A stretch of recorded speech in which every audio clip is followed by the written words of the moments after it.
Hey, Dave Brado here, Libertarian. So I wanted to talk a little bit about the primary elections that are coming up. I believe the actual date is March 3rd. Early voting is going on right now. I encourage everybody to go vote. I personally cannot vote in a primary election because Libertarians, we are elected by convention. So as you'll see on your, but I did go and print out the sample ballots for the Democrats and the Republicans, and I want to talk about it a little bit. But I'm not going to talk about any candidates. I'm going to talk about the propositions that you will find at the end of the ballot. Because frankly, they're kind of frightening. But the first thing I want to talk about is the nature of government. Government has a territorial monopoly on lawmaking and enforcement, which makes sense. A monopoly on lawmaking and enforcement. Only government can do that. And they also have the power of compulsory taxation, which means that they can take your money from you without asking. Another thing I want to point out is what are rights? So our rights as individuals are granted by God. And if you don't believe in God, then they're granted by nature. We have natural freedom. So our rights are natural for us. We are born free. So government does not have the power to grant any rights. We're born free. So the only thing government can do is restrict your rights too. We have to be careful granting the ability to give rights to us as individuals to government. Because if we give them the ability to grant the right, we give them the ability to take them away, which will lead to oppression. And that's exactly what our forefathers were trying to get away from. Our Constitution was written to restrict the government. There's nothing in that Constitution that was meant to restrict the citizens of the country. It was only meant to guarantee freedom to the citizens. The Bill of Rights, specifically, all of those amendments within the Bill of Rights, the freedom of speech, freedom of religion, right to bear arms, all those rights were specifically put in there to guarantee, because those were the exact things that the British government had taken away from them in order to oppress the colonists. So now I'm going to get into these documents.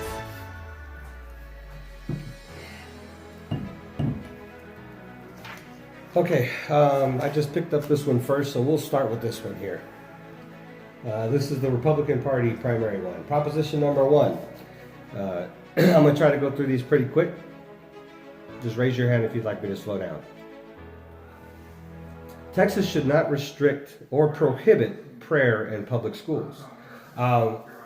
This is, again, I don't think government should have any say-so in whether there is or is not prayer in public schools, restrict or not. I mean, that's not the purpose of schooling. Schooling is to teach ABCs, 1, 2, 3s. Libertarians believe in privatized schools anyways. I think a parent should choose. Like my church is building a school. I would like my kids to go to my church's school.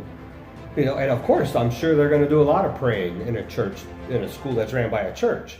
But that should be my choice. Why do I have my tax dollars forced away from me to pay for a public school that I don't even want my kids to go to? But since I'm paying for it already, you know. Texas should reject restrictions on the right to keep and bear arms. This is irrelevant. We already have an amendment in the Constitution of the United States that gives us the right to self-defense. That's what it is. The right to bear arms is a right to self-defense. And there's no reason why any law-abiding citizen should not have the right to self-defense. So that's an irrelevant one right there. Number 3, Texas should ban the practice of taxpayer-funded lobbying, which allows your tax dollars to be spent on lobbyists who works against the taxpayer.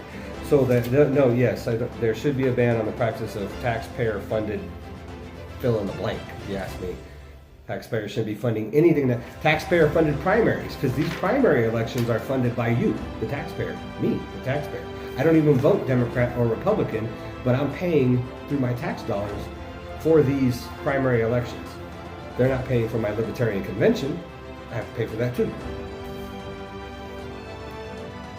Texas should support the construction of a barrier and use existing defense-grade surveillance equipment along the entire southern border of Texas. That's ridiculous. Like I said in my previous video on immigration, does a border wall work? Sure, walls work. You run into a wall, you're gonna bang your head, It's going to hurt. Is it going to fix our immigration problem? No. Well, it'll stop an invasion if Mexico ever decides to invade us.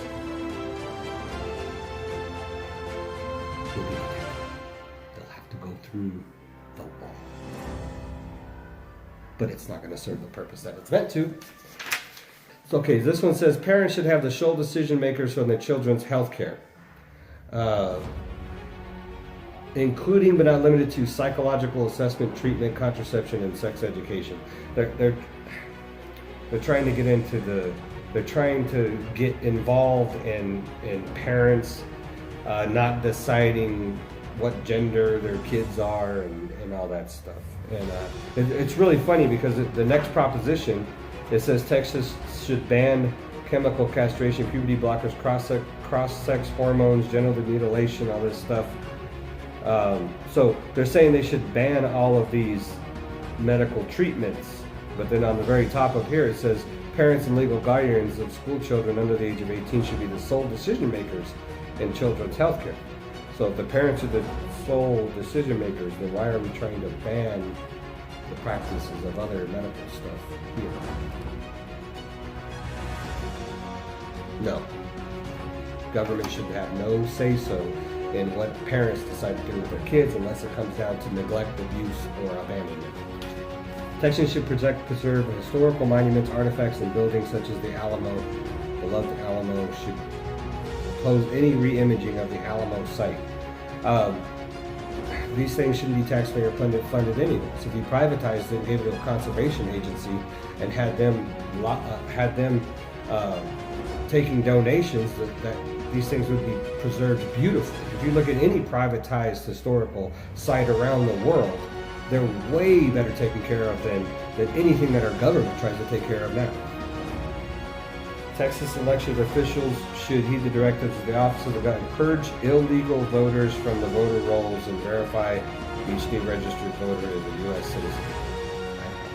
Yeah, we should verify that voters are U.S. citizens. Bail in Texas should be based on a person's danger to society and risk of flight, not that person's ability to pay. This one, I'm going to be honest with you, I'm not really sure what they're trying to say here. Risk of flight versus that person's ability to pay. I'm just going to say it sounds like something that lawyers should be battling out. Okay, Texas should limit our state legislators' terms to 12 years. I would go with 10, but 12 would be a step in the right direction. All right, so that was the 10 propositions on the Republican ballot. Now we're going to go through the Democrats real quick. Here we go with the rights thing. Now remember what I said. Government cannot grant any rights. So most of these start out with the right to health care, the right to 21st century public education. Now when they say rights, what they're actually referring to is the right for you to make someone else, by the use of force or threat of jail time, pay for your health care and everybody else's. Or for your 21st century education and everybody else's. So it's not so much granting the right as granting you the right, or the government the right, to force somebody to pay for it. Because that's all the government can do. Government doesn't grant rights. All they do is take money by force.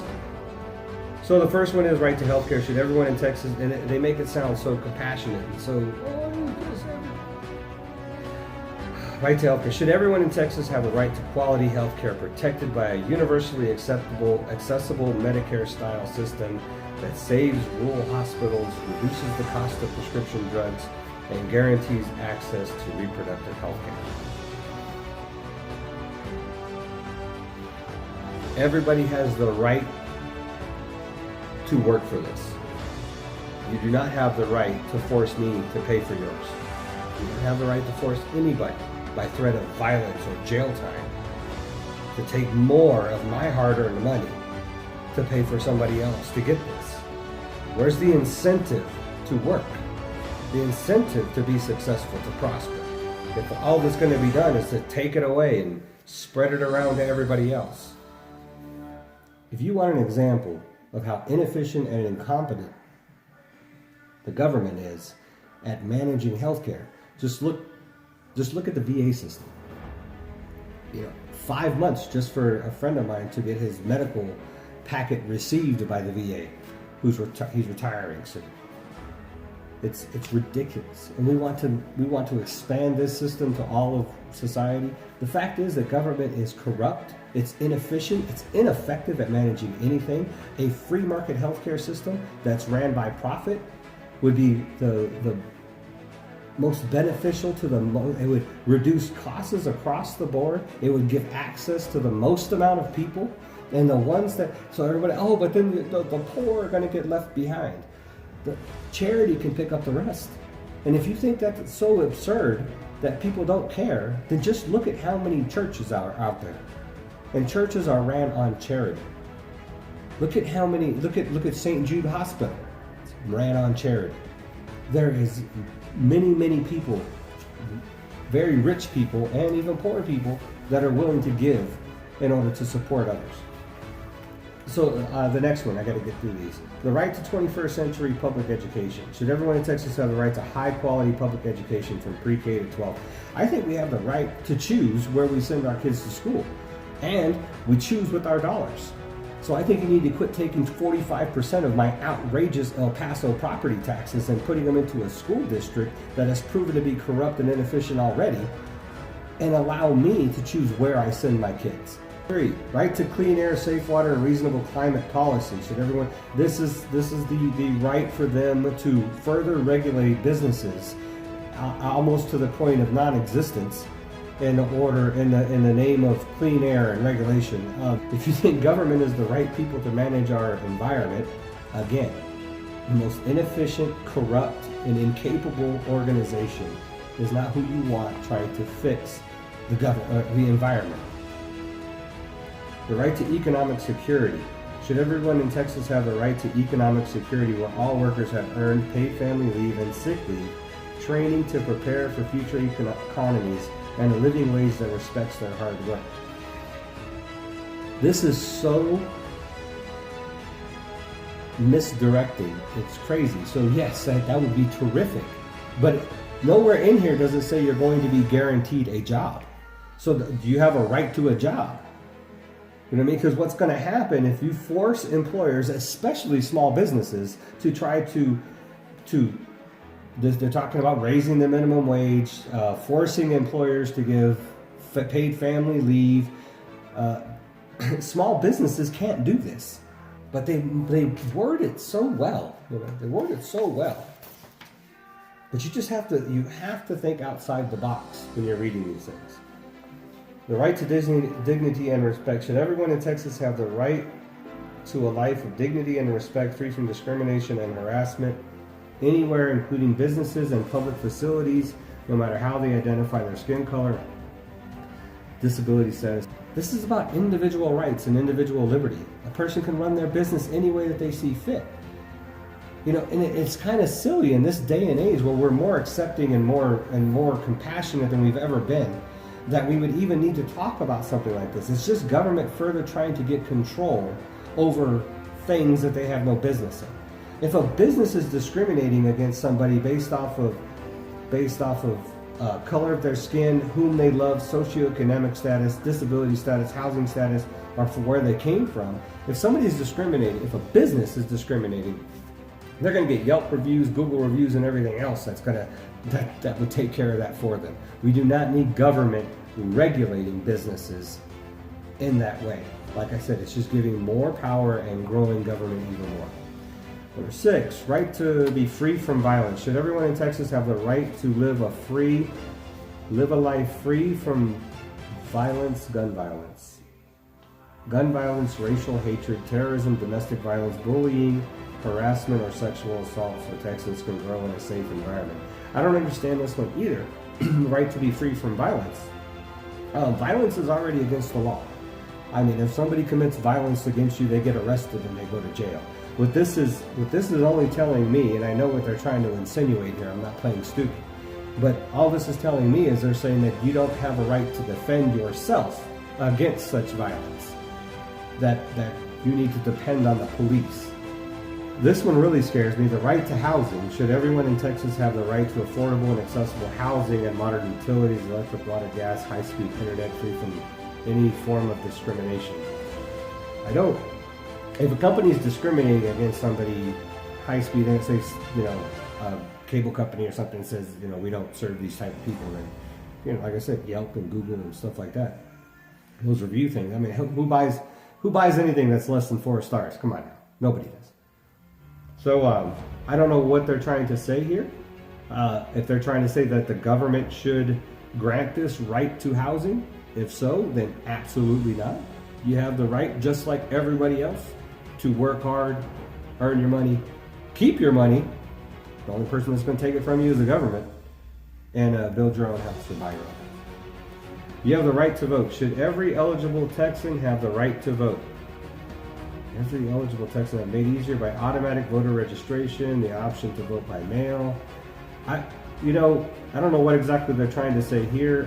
Free from corporate campaign influence, foreign and domestic interference, and gerrymandering. But I mean, the Democrats do as much gerrymandering as the Republicans, so I really don't understand what the purpose of this one is. Yeah, we should make it really easy to vote. We should really encourage people to get out and vote, to get involved in the political process and educate themselves and get out and vote.